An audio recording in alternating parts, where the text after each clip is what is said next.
जिब्राइल अलैहिस्सलाम मुक़स्सिमातुल अम्र फरिश्तों में आते हैं। कभी सुना है मुक़स्सिमातुल अम्र?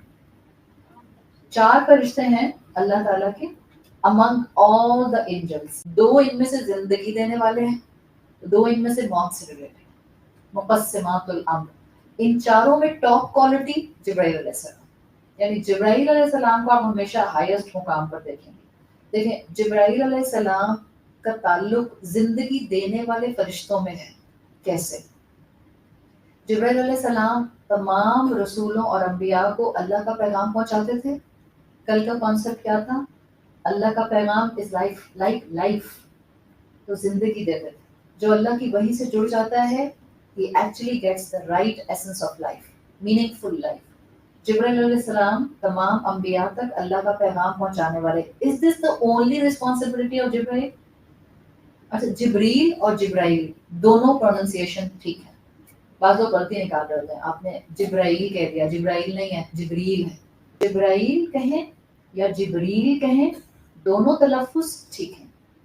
जिब्राइल अलैहिस्सलाम क्या सिर्फ एक रिस्पॉन्सिबिलिटी रखते हैं कि वो अंबिया और रसूलों को अल्लाह का पैगाम पहुंचाते थे, या उनकी कोई और भी रिस्पॉन्सिबिलिटी आपने इस्लाम से समझी? जितनी कौमों पर उनकी नाफरमानी की वजह से अजाब आया, वो जिब्राइल के थ्रू लाया गया। बस्तियों को उल्टा किया जिब्राइल अलैहिस्सलाम के थ्रू। फिरौन ने डूबते हुए किसको देखा? जिब्राइल को। लूत अलैहिस्सलाम की नेशन, जिनकी बस्ती को अपसाइड डाउन कर दिया गया था, जिब्राइल अलैहिस्सलाम की टिप ऑफ द विंग से पूरी बस्ती उल्टी हो गई। Just tip of the wing, पूरी बस्ती उलट दी गई थी। तो जिब्राइल अलैहिस्सलाम का ये काम भी रहा। अल्लाह जब कौमों की नाफरमानी पर उनको सजा देने का फैसला कर लेता था, तो जिब्राइल के जरिए उस कौम के ऊपर अजाब भेजा जाता था। जिब्राइल मुक़स्सिमातुल अम्र में सबसे टॉप हाईएस्ट पोजीशन पर है। फिर आते हैं आपके पास मीकाईल अलैहिस्सलाम। मीकाईल अलैहिस्सलाम की जिम्मेदारी क्या है?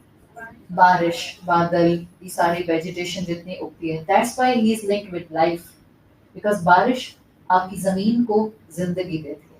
सो 2 फरिश्ते जिंदगी से कनेक्टेड हो गए, जिब्राइल और मीकाईल। मीकाईल अलैहिस्सलाम की जिम्मेदारी होगी बादल इकट्ठे करना, और फिर जिस इलाके पर अल्लाह चाहेगा वहां बारिश बरसाना। ये अल्लाह का दूसरा फरिश्ता मुक़स्सिमातुल अम्र में से। मुक़स्सिमातुल अम्र में तीसरा फरिश्ता जो आता है, वो आता है जिसका ताल्लुक मौत से है।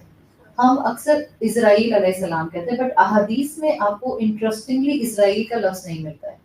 अहादीस में मलकुल मौत मिलता है। इज़राइल भी कहा जा सकता है बिकॉज आपको ये हिब्रू या आप कह सकती हैं ज्यूइश ट्रेडिशन से ये नाम मिलता हुआ आता है, बिकॉज जिब्राइल, मीकाईल और इज़राइल, ये सारे नाम जो हैं, these are not Arabic in their foundation, they are actually Hebrew in their foundation. तो ये वहां से आए।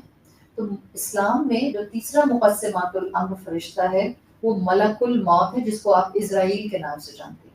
जाहिर बात है, मलकुल मौत के अंडर फिर बहुत से फरिश्ते हैं जिनका काम इंसान की रूह कब्ज करना है जब अल्लाह हुक्म दे देता है। चौथा फरिश्ता जो मुक़स्सिमातुल अम्र में आता है, वो कौन है? इसराफील अलैहिस्सलाम। इसराफील अलैहिस्सलाम जब से पैदा हुए हैं, वो एक ही काम के लिए पैदा हुए हैं। वो काम उन्होंने कर लिया? नहीं। वो सूर पर, ट्रम्पेट पर मुंह लगाकर बैठे हैं, और जैसे ही अल्लाह हुक्म देगा वो उस सूर में फूंक मारेंगे और क़यामत कायम हो जाएगी, सारे इंसान मर जाएंगे। फिर अल्लाह दूसरे सूर में फूंक मारने का हुक्म देगा, और तमाम मखलूक़ात को जिनको अल्लाह ने दोबारा उठाना होगा, वो सब दोबारा से जिंदा हो जाएंगे। रसूलुल्लाह सल्लल्लाहु अलैहि वसल्लम की हदीस का मफ़हूम आता है, आपने फरमाया कि मैंने मेराज के मौके पर इसराफील को देखा। इसराफील को देखकर मेरी दुनिया की सारी एपेटाइट खत्म हो गई। इसराफील को देखकर मेरी दुनिया की सारी एपेटाइट, मतलब दुनिया में इंटरेस्ट, दुनिया की ख्वाहिशात कंप्लीटली सब खत्म हो गई।